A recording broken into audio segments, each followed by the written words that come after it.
Next month, I will start my peppers, especially the hot peppers. They take a while to get going. Bell other peppers, and eggplant probably. Bob typically used to do on a commercial level. Predetermined by nature to keep at a cooler temperature and keep well at that. You reduce funguses getting in there. There's no chance of insect getting to it. People who live in colder regions and there is snow outside right now, listening to your customers, and if somebody asks for something specific, you'll get it through your catalog. Sure. So when it comes to seeds and storage, what are the rules? One thing that people may look to get their seeds started is, again, your seeds really need light and warmth to get going. And just because of that, there's so much mistrust. So when it comes to the soil or the starter, you can't just take soil from outside and start seeds in trays, because what I understand, it's heavier. You may start with lettuces, cabbages, things like that you will be able to put out early. Get those hardened off. If you have a cold frame or anything, maybe move them outside like that. Hello, universes. We'd like to go back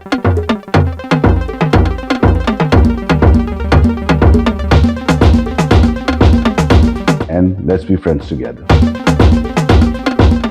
We are privileged that Bob is with us today. We will do some sort of, you can say, brainstorming. People who live in colder regions and there is snow outside right now, they have to start planning for their summer garden, especially for areas like us in 7A. What happens to us is our summers are not long enough. So we have to extend them as much as possible. There are things that you can do. One is start seeds indoors. If you want to spend more money, you can have greenhouses. You can build some cold frames. So there are multiple ways. Hello, Bob. Hello there, sir. How are you? I'm good. How are you? I'm doing good, considering it's January and we're in the deep freeze. And for gardeners, it's not the best thing. So instead of getting out and gardening, we get inside and we look at the seed catalogs and start planning ahead. So when Bob came, my car has been out and we have had temperatures below freezing for the last quite a few days. The driveway got clean, but car still had snow on it. And I didn't need to use it for the last 2 or 3 days. So what I did was I was running it just to thaw it has become ice, not snow anymore, a bit. And I actually started talking to Bob, and Bob reminded me that, okay, the car is running outside. So just before we started, went ahead and switched it off. So Bob, spring, first thoughts. Hope springs eternal. So hopefully, we're starting to plan ahead.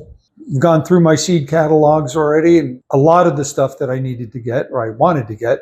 But as I pass those seed racks in the store, I can always find one or more two things that I have. We did go ahead and compile a few things that we want to discuss. Before we even get into growing or starting seeds, the very first thing is seed viability. And people will have seeds from last year, the year before. They'll start buying new ones also. So when it comes to seeds and storage, what are the rules?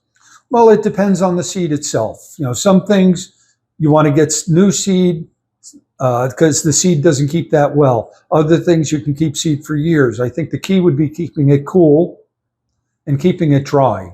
So you don't want to let last year's seeds. Make sure if you collect seeds from a plant from last year that they're dried out completely. And you want to keep them in a place, it doesn't have to be refrigerator, but you don't want high temperatures. You don't want anything sprouting. Bob, please elaborate on this, because many people think when it's about dry and cold, it's the refrigerator. Explain to people, because many people have a lot of confusion about it. As far as the moisture in the refrigerator? Right. What does it mean to store in a cold place with no moisture? You're just, the heat could damage the seed itself. Most seeds are predetermined by nature to keep at a cooler temperature and keep well at that. You reduce funguses getting in there. There's no chance of insect getting to it. So your seeds just keep better where they're a little bit protected. You might want to keep them in an airtight container just so no moisture gets in there, and just keep them until you're ready to use. So I'll give you 2 examples. And most people will have something close to it. In my case, I'm lucky enough that my basement is temperature controlled. Mm-hmm. So it's the same temperature anywhere in my house. My garage is not. If I have to put in airtight container, would be the best place in my case? The I would temperature think that control or the the garage? driveway, the garage would probably be better. You just have to be careful that that container is secure enough that no critters could get there, mice or anything could get into the seed.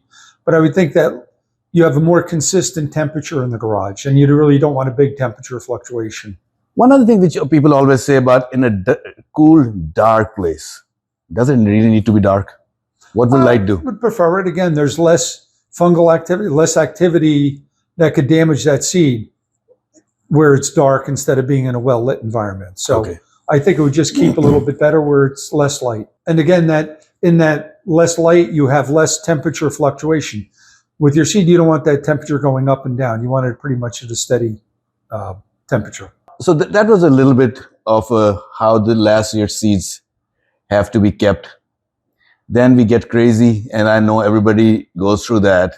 And we actually did a video last week that when you getting stir crazy during winter, start growing microgreens indoors. And I'm going through that myself. So this is the time of the year that you'll start spending so much money on seeds that forget about everything else. Buying things from a farmer's market might be cheaper than buying the amount of seeds that you buy. True. Yeah. When it comes to buying seeds, I remember back in the day when you had your farm, I could come there, and you had this wonderful habit of listening to your customers, and if somebody asks for something specific, you'll get it through your catalog. Sure. Now, with the stores around us, everything you find is very generic. You want to buy tomatoes, you can only find 3 different kinds. You want to buy pepper, 1 or 2 kinds. Definitely. And it goes with different seed producers as well. I was in a store the other day. They had 2 different seed supplier racks, and what was on both of them were pretty much the same. There was a little bit of variability, but so there wasn't a lot that you could, if you really wanted something different. The way to expand your choices, you want to apply early, get some seed catalogs. There's hundreds of different catalogs. Depending on your taste, you can get them for tomatoes, you can get general seeds. There's also, you could go online. Most of those catalogs or seed companies have online sources where you go through, pick and choose what you need. The reason I'm asking you about seeds, and because I used to buy from catalogs also, and I don't have any problem. 2 years ago, there was this thing which everybody started calling Peppergate. That somehow, because what I realized, which I did not know before that there aren't too many source suppliers to these seeds. Packaging is different, the source suppliers. Somehow the seeds got mixed. So let's say if you bought jalapeno, by the time they grew, it was bell pepper. Okay. And just because of that, there's so much mistrust. But you've been buying for years and years. What's... You stick with the company that you've done business with. I mean, that's going to happen. Mistakes do happen. They shouldn't happen often, but they do. But that can happen even when you're buying plants at the store. I know a number of my customers would complain that they had gotten plants somewhere, and again, hot pepper was supposed to be. It comes up here, it's a beautiful bell pepper, but not what they wanted. So, I mean, that could happen wherever, whether it's does it on purpose. I'd like to think not, but it can happen as a mistake. Labels get switched, and things happen. We figured out how to protect the seeds from last year, which if you're hearing for the first time, this information will be helpful to you next year. You can find any source, even online or through catalog, that you can rely, and you can buy seeds from them. Now, once you buy your seeds, the whole process of starting them. Sure. So when it comes to the soil or the starter, you can't just take soil from outside and start seeds in trays, because what I understand, it's heavier. So you need finer soil. Potting mix, I think, is still itself very heavy. So you're always told to buy starter mix. Explain the difference between the two, please. Seed starter mix is usually has some peat moss incorporated in that. It might also have vermiculite or perlite. Usually perlite, which is a lighter and doesn't hold too much moisture. You need that seed starter to drain. It needs to hold moisture, but it also needs to drain out and not stay too wet. And you're right, you can't use the soil from outside. Usually it's too wet, too heavy. And even most of your potting mixes tend to be too heavy. So it's important to use the right medium. Use that peat moss, vermiculite, peat moss, perlite mix to get that seed started. It usually doesn't have any fertilizer incorporated in. But again, that peat moss is very sterile. So there's no fungus or biological entity that's in there that'll damage the seedlings that are coming up. I do know that many people make their own mixes, seed starting mixes. I've never done it, and you have been growing for years and years, and I know that you always buy commercial kind. Would you recommend somebody to try to make their own starter mix? You could with the seed starter, again, as long as you concentrate on that peat moss. That's your bulk, and you want like maybe a milled sphagnum peat, which is a very fine grade peat moss. Again, very sterile. As long as you stick with that and don't add too much more other soils in there. Again, then you're getting too heavy. You do not want to add any fertilizer in there. I would say as long as you stick with that sphagnum milled or a peat moss mix, you'll be okay. Okay, so we're starting those seeds, and we will, in the coming weeks, once we get our own seeds. Bob has already started, and I did ask him the other day, but he has mostly started flowers. I don't think he has started any vegetables yet. Not yet. Right now, I have some pansies going. It's rough because it's still a little cool, and you don't have the warmth to get most of your tomatoes and peppers growing. You know, to get these seeds going, you need two things. You need good light, and you need some warmth. And right now, I'm not starting any of the warmth in the greenhouse, and I have marginal light, so that's why I'm starting with some pansies. I think I have an annual hibiscus just starting to pop up, and I know there's some eucalyptus, but that's very spotty as far. And rudbeckia, I have some rudbeckia coming up, which is a perennial. Again, all those are a little bit more cold tolerant, so you don't need to put any additional heat on. We bought our seeds, we bought our starter mix. When do you start? End of January. What should I start right now? Depending on what. Again, right now I'm starting the pansies, things like that, because those could go out hopefully mid-March, early April, or they'll take a while to grow on. Next month, I will start my peppers, especially the hot peppers. They take a while to get going. Bell other peppers, an eggplant probably.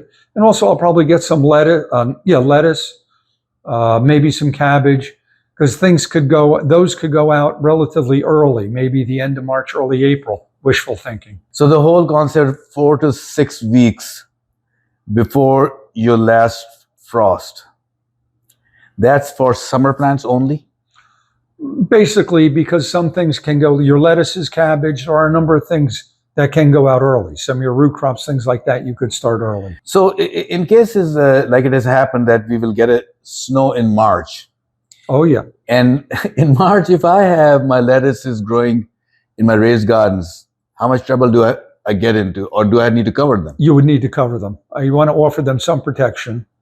And hopefully by that time you have them hardened off and ready to get outside.